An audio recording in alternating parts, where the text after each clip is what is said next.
Welcome to FourSight U. Today we are going to talk about team-to-team collaboration, and that's a big one because while all of us have spent a good deal of time getting certified in understanding FourSight's thinking preference and how they apply to individuals and how that can help collaboration and that can help problem solving, it's also true that in any kind of organization of any kind of size, there will be pockets of those same thinking preferences that appear on teams.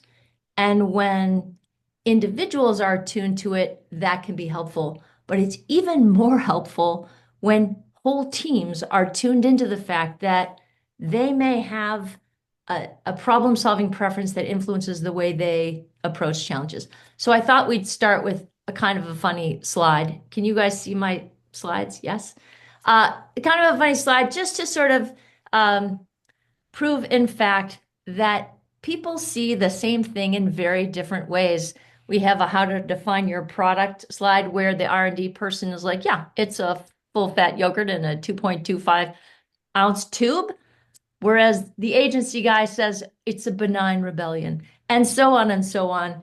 People really see the same thing in radically different ways in organizations. And today I'd really like to talk about that and have you guys share stories. But to start with, and we have a small enough group that we can just pop this out, but how would you describe a typical finance person? We could do just popcorn raise, or you can pop something in the chat, whatever you're more comfortable doing.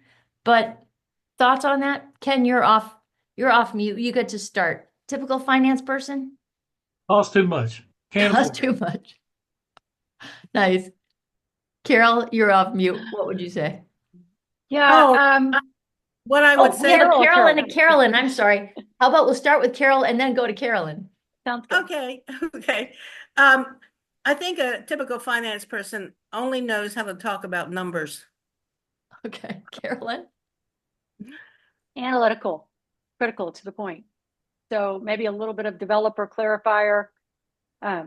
That's my two bits. Yeah, good. Okay.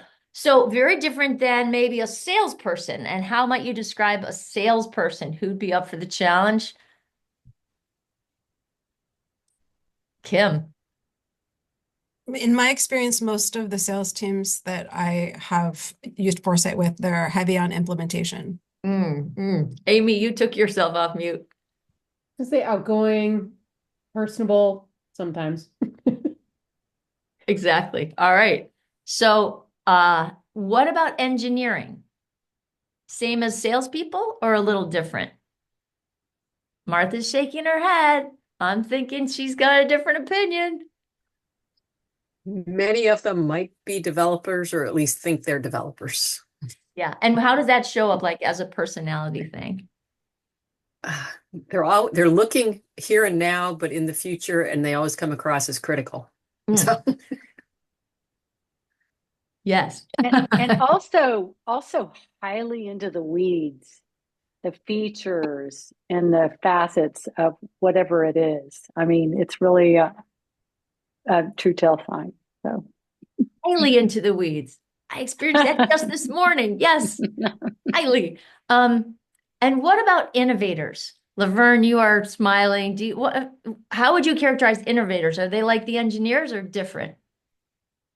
I think people might perceive them as being different, maybe a little bit out of the box, sort of like, the folks that might appear or seem to be a little bit more aloof than the rest of the group. Nice. Yes, I think that would be a fair characterization. So, of course, from Foresight's point of view, we know that people solve problems differently, as evidenced both by the cartoon and by your characterization of people in different jobs. But is that because of their job, or is there something else? So, of course, we think there's something else in addition. And what we're studying is cognitive diversity. What we're studying is how people like to approach a challenge. And we know that diverse thinkers solve problems more effectively, especially complex problems. Problems like innovation or change management, problems like big, wicked global problems like Ken is going to tackle next week. Diverse thinkers are a boon. However, most of us like to solve problems with people who share our thinking preferences. That is true of individuals, also true of groups. So we all know we can sing the chorus. There are 4 types of thinking. FourSight thinking preferences are really a measure of, sorry, I thought there was going to be an animation, are a measure of energy, not capacity. But you see FourSight in individual preferences, but you also see them in teams. And this is actually a screenshot of our newest product that isn't even out yet, called FourSight Team Insights, where you can take a roster of your whole organization and then create teams and sub-teams and see all of them at once. And everybody on that team can see the team profile and get one-to-one advice on working with somebody on their team, a team member.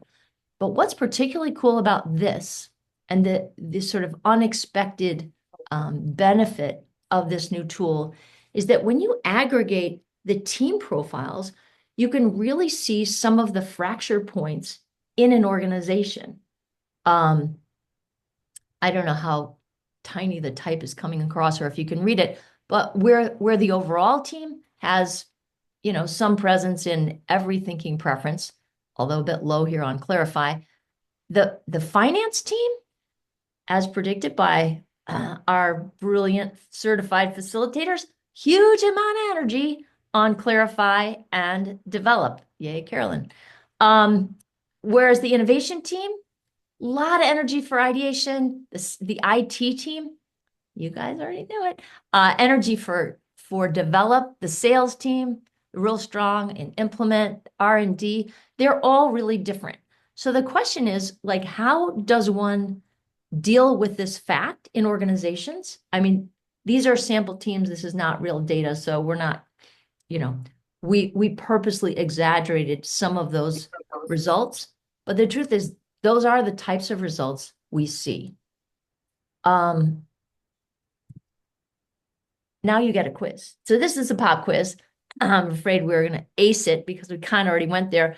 But when you match the organizational team with the thinking preference, what do you find? Well, we find that innovation happens a lot, loves to ideate. People in finance love to clarify. People in engineering love to clarify and develop. Again, this is statistically, not individually, but in general, people in sales love to implement. So when we actually took the database and looked at, I think, 30,000 profiles, we put them into Z-scores, which means these side scales won't be your 0 to 45 that you're used to. They're Z-scores that indicate preference. So just go with the idea that, like an energy wave, these indicate preferences for clarify, ideate, develop, and implement. And you can see, they're so different across the organization. But at that time, in 2018, we were doing a lot of work with innovation. And so for the next couple minutes, I'm going to take this challenge from the point of view of an innovation challenge and say that what we know about innovation is, we know they attract a certain type of thinker, but how is this, how is innovation doing, corporate innovation doing at actually bringing innovations through the organization? Because innovation is a team sport. Innovation requires the collaboration of everyone, not just everyone, but every team and every function. So in 2018, FourSight joined forces with a conference called Innovators, which hosts conferences around the world for corporate innovators. And we traveled around the world with them. I was with Janice Francisco, was very much part of this effort. And every time we heard this group get together, we heard a very consistent complaint. And that was, our idea was amazing. We had just the perfect solution to innovation in our company. But you know what? Finance wouldn't fund it. and engineering wouldn't build it and sales wouldn't sell it. So there's a lot of frustration about like, we have the thing, but we're not able to get the innovation across the finish line.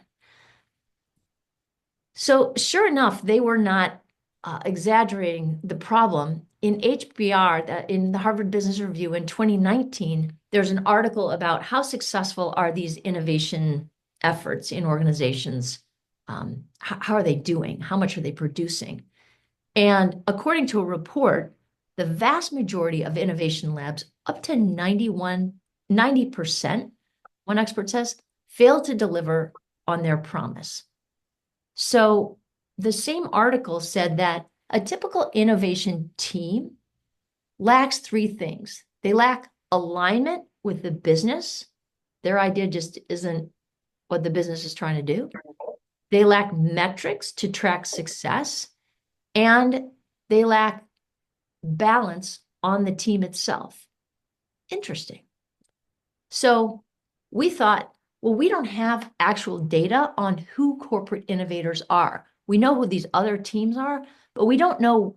I mean, we can guess, but we don't know. We don't have research that shows what the innovation team is likely to look at. So we followed this conference around the world and gathered 400 plus FourSight profiles from corporate innovators in 6 cities and 4 continents. So I think this is fair to say this is sort of a global discovery. And when we compared the innovation team or the innovation profile to the general population, here's what we found. Again, we're looking at z-scores, which is why you would hope if you're looking at 13,000 plus results, you'd have a pretty even, pretty flat line right about at 0. And that's what we see. That's the general population. So then you say, well, what do those 400 innovators look like? And I realize in order to do this, I have to stop sharing just to keep you holding your breath, because the animation is not going to work in this.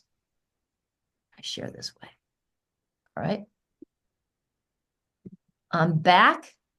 Can you see it again? Okay. Mhm. So what happens when you look at those 400 innovators? That's what happens. That's the energy of the folks who are attracted to the innovation team or the innovation space in an organization, which suggests that's a pretty extreme preference. And it makes you wonder, like, is it possible that that preference to ideate is affecting their ability to move innovation through an organization because of team-to-team collaborations that are required? So here's how the innovators fit in. When you look at all the others, this was the missing piece in the tile. This was the missing tile we had before, and that's what it looks like. But so what we discovered is that innovators, they love to ideate, right? And ideators love talking about their big idea. They love talking about ideas they're passionate about, ideas that inspire them, ideas that can make a better world. Yay, ideators. But ideators don't really like to talk about, or at least those innovators don't like to talk about alignment with the business, because that's kind of a clarifying thing, right?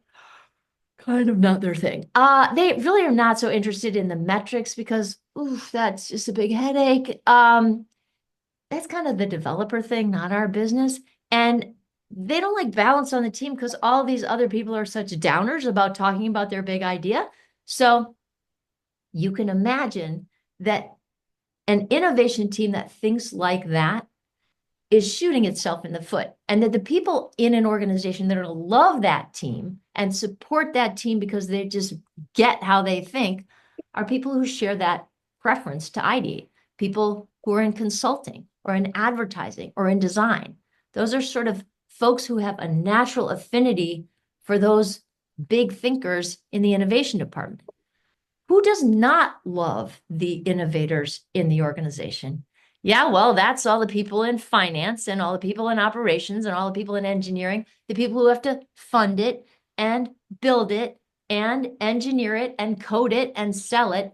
Those are people who find the team's preference, the innovation team's preference, I'm guessing, difficult to work with. So this was the team profile of the innovator group that we worked with. I have almost everybody there. I have 383 results in that. Such strong, clear preferences. But again, these are the types of other teams we see in the organization that they have to work with. So the question then is, how do you build a good innovation team or any other kind of team and not a bad one? How do you build a team that can collaborate across the organization? So we go to research from IBM, which in 2008, I think, was actually looking at their innovation team and trying to train people on the innovation team to be more effective. And IBM being IBM, they love to develop. So they looked at what different types of training would do. They wanted to analyze the sort of what types of training is best. And what they found is that teams trained in FourSight had that balance of self-awareness and team awareness and process awareness that allowed them to pivot and solve problems more flexibly and less reflexively. So that's our classic FourSight self-awareness, process awareness benefit. But what they found and what we found is that when you work across teams, you don't want to follow your instincts. As the ideator who's on the innovation team, you don't want to go to the finance team and say, oh my gosh, this idea is huge. It's so big. You're going to love it. They're not going to love it. So you need to know yourself, know your team, know your challenge. Simple plug of new book we just wrote. Those are the 3 sections of the book. Because when you know that, you can give other teams what they need to feel as if they're making a good decision. Because maybe what you need, if you're a team full of ideators, you need to feel like it's a great idea, an amazing idea. But what people in the finance team need, if they are people who like to clarify, they need to know that it's proven, it's on strategy, it's been done before, or if it hasn't been done before, here's why we know it's going to work. They need just a completely different set of information and feelings that you need in order to have the feeling like, yes, this is amazing. So let's get specific with this. What we know from research in FourSight is that people and teams that like to clarify want to know, is this idea on target? You know, how does it align with our business strategy and priorities? Where does it fit in the market? What problems does it solve for us and for our business and for our users? And how will we know if it works? So it doesn't matter if you're an ideator or an implementer or a developer. If you're working with a team that likes to clarify, these are the questions you need to come prepared to answer. Likewise, if you're showing up in front of that innovation team, they're going to want to know, what's your big idea and what are you passionate about and what do you find inspiring and what can you do to inspire them and what ideas do you have that can make a better world? That's perfect. That's a perfect line to go in to talk to a team full of people who like to ideate. People who like to develop, they like a different set of things and they need a different set of things to be able to feel like they're making a good decision. They want to know, how does this idea or whatever you're pitching fit into the existing organizational systems that we have? Have you weighed the options? What are the options? And what are your criteria for success? How do you know if you're going to be succeeding or not? And have you thought of everything and how you're going to take these abstract ideas and connect them to the reality of the situation so that you come up with a workable solution? And finally, implementers, they want to know, so what needs to be done, by when, who's going to do it, what results can I expect, by when am I going to get them, what's the ROI, what will you do, how can we try it fast? Completely different sets of questions coming from teams with different preferences. So that's my download. And what I'd love to do is, first of all, answer any questions or take a minute to sort of have any group discussion. And then I'd love to give you guys time to go into maybe 3 breakout rooms and see if you have stories of team to team collaboration where some of that showed up. So in advance of that, while you're thinking of that, are there any questions about the research of the slides or the concepts that we just talked through? Or comments? I'm very excited about this new team profile thing.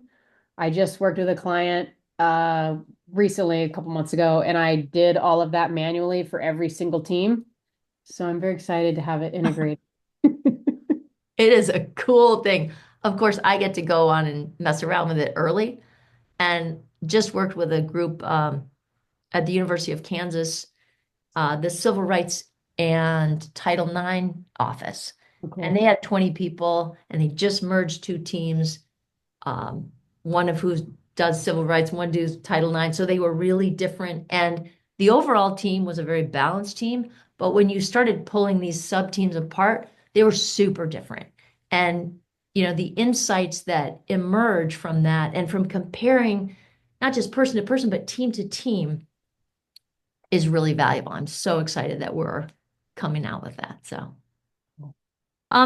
this is my favorite part of the hour, where I would love to hear if any teams be willing to report cool stories that they heard or what they ended up talking about that might add to the lists and research that we've got based on your own experience of team to team collaboration. Anybody had something off the bat?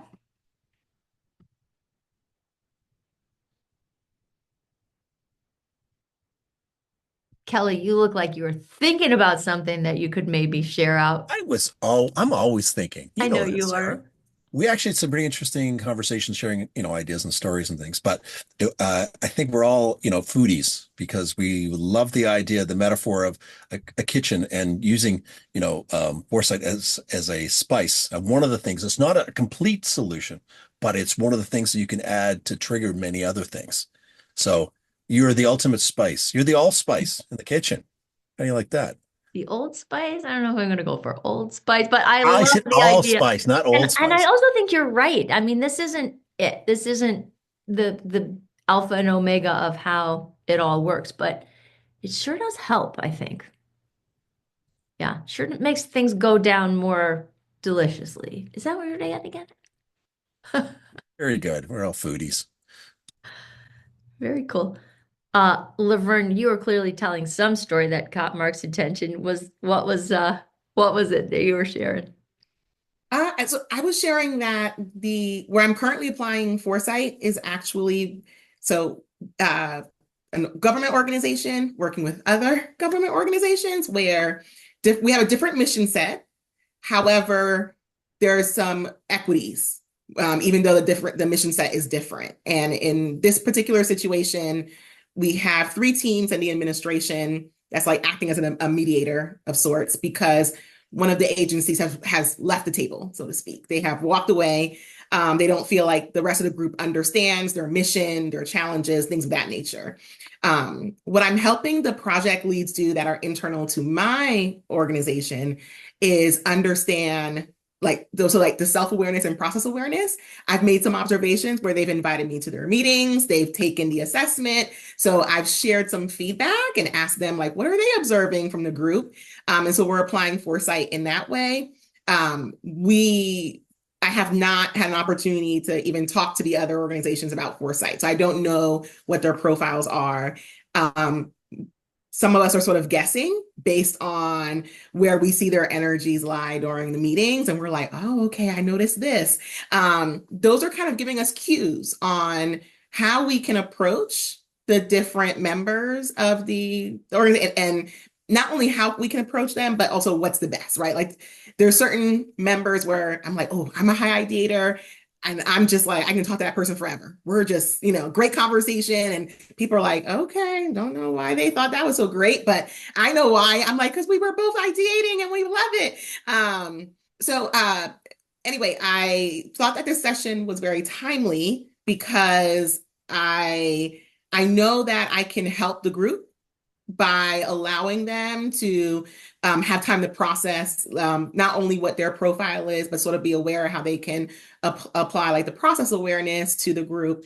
It took a little bit of convincing, but I think I'm getting there. Good for you. What a great use of the tool. That's awesome. Carolyn? And just pinging off of Laverne, two observations. One is I think that as it's helpful to understand what our preference is individually and collectively as a team, but then to ask, okay, what's the problem we're facing where we're stuck, and ask what phase are we in? Do we need to spend more time clarifying, or do we need to take a deeper dive in developing, or we've been doing all of that and we just need to implement the thing? And so that's something you can put back on the team to get them to give feedback and let them identify where you are in the process. Because I see FourSight as not only allspice, but the rails in which everything runs across, in terms of how you get work done. Super, super neat. I will pitch on that. I will tell you guys the backstory of a failed innovation that FourSight did years ago. We were trying to come up with a new team report, and we thought, okay, this will be great. It's a snapshot, and it talks about what your team does well. So we measure preference, but this was going to measure how good you are at clarifying. Like, does your team do that work? So we put all this time and energy into creating this new assessment to measure capability, right? How good you are at. And we gave it to this test team. And what we found is that the people in the group that really like to clarify felt like their team was not doing enough clarifying. And they rated it quite low, whereas everyone else in the group was like, we do way too much clarifying. And people who like to ideate were like, we don't do enough ideation in this group. This team could really do more ideation than it does. And people who didn't like to ideate were like, oh, we do so much ideation, it's just killing me. And we realized it was a completely invalid measure. This new measure that we thought would be so great was really invalid because people's perspectives were so entrenched. And I love what you're talking about, Laverne, where, there's a compassion that you can bring to how people are trying to approach the challenge, and specific tools to give them a handhold that they feel like now we're on track. But it's sort of, Carolyn, what you said brought up that like, we tried to give you all another tool. That one did not work at all. But yeah. So I saw that April wrote something. April, will you share what you wrote? Sorry. Thanks.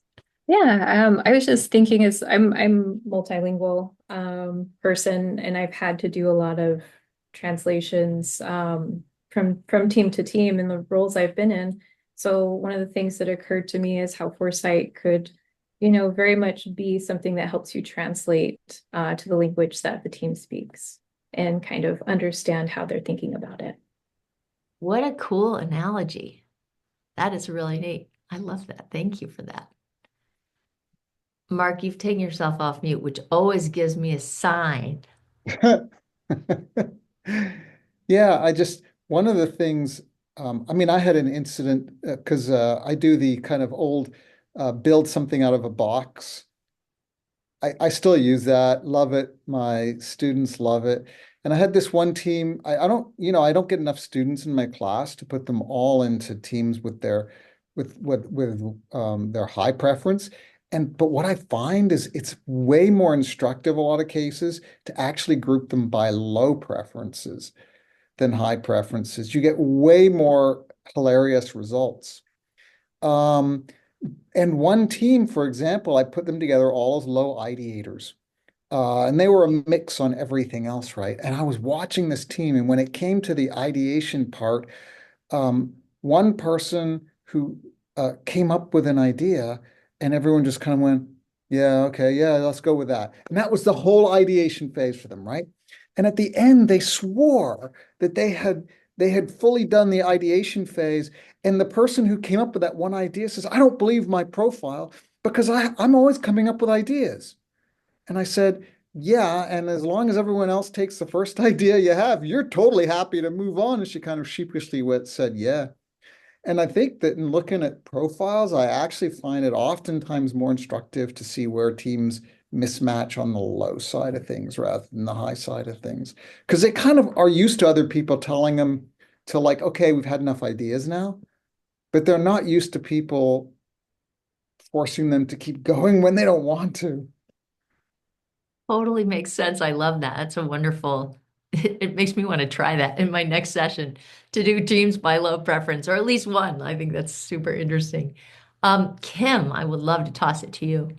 Yeah, Mark's comment has really inspired me to share. I'm actually teaching at the university for the first time in a long time. I used to say I was a recovering academic, and now I say I'm a relapsed academic. And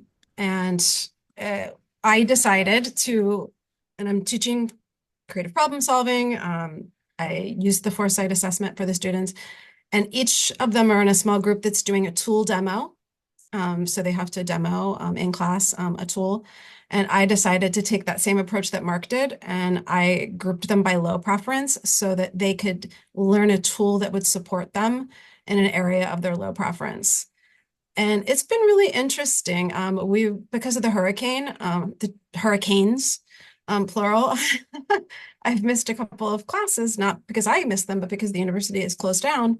And I've had to go to some asynchronous stuff. And I did find that when they did the ideation activity, several of the people who were in the low ideator groups and were using those tools said that they actually used those tools to support them in doing that asynchronous activity. So I just thought, yeah, anecdotally, that was really interesting. And Mark, thank you for inspiring me to share that, because it's been really interesting for me. That's really cool. Thank you for sharing that. I really appreciate it. Um, I would love to take another comment or maybe two.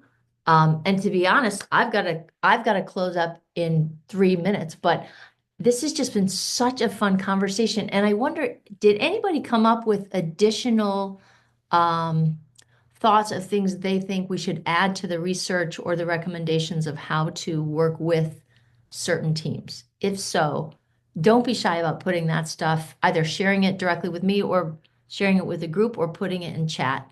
And as you discover stuff like Mark's discovery of put them in low preferences, this kind of stuff is stuff we should be sharing with each other, so that we can all sharpen our practices, which is what I love about this group.